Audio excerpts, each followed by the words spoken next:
শিক্ষার্থীরা তোমাদের ষষ্ঠ অষ্টম শ্রেণীর শিক্ষার্থীদের জন্য জরুরি নোটিশ প্রকাশ করেছে।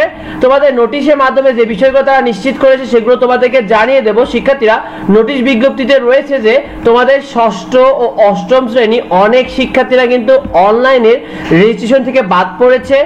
15 জুলাই থেকে 31 জুলাইয়ের মধ্যে অনলাইন থেকে বাদ পড়া শিক্ষার্থীদেরকে কিন্তু রেজিস্ট্রেশন করতে হবে, এটা তারা জানিয়েছে নোটিশের মাধ্যমে। এবং পরবর্তীতে কিন্তু এটা নিয়ে আর কোনো সুযোগ দেওয়া হবে না। শিক্ষার্থীরা, তোমরা কারা এই রেজিস্ট্রেশন থেকে বাদ পড়েছো জেনে নাও।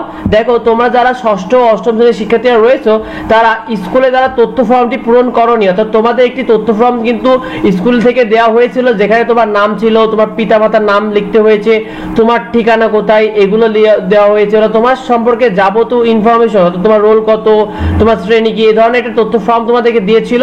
সেই ফর্মটি যারা পূরণ করনি তারা অবশ্যই লিস্ট থেকে বাদ পড়বে।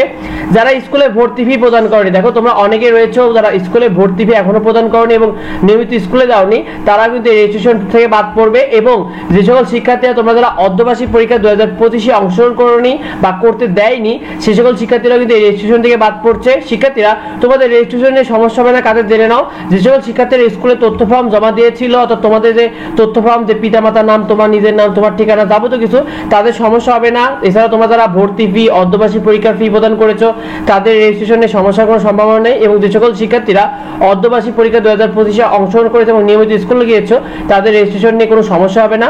তো ভিডিওটি এ পর্যন্তই। পরবর্তী আপডেট পেতে অবশ্যই আমার চ্যানেলটিকে সাবস্ক্রাইব করে রাখা, এই ভিডিওটি অন্যদেরকেও শেয়ার করতে ভুলো না। আর তোমার কোনো কিছু জানার থাকলে অবশ্যই ভিডিওতে কমেন্ট করো, তোমাদের যাবতীয় কনফিউশন দূর করা হবে। দেখা হয় পরবর্তী ভিডিওতে। ধন্যবাদ সবাইকে।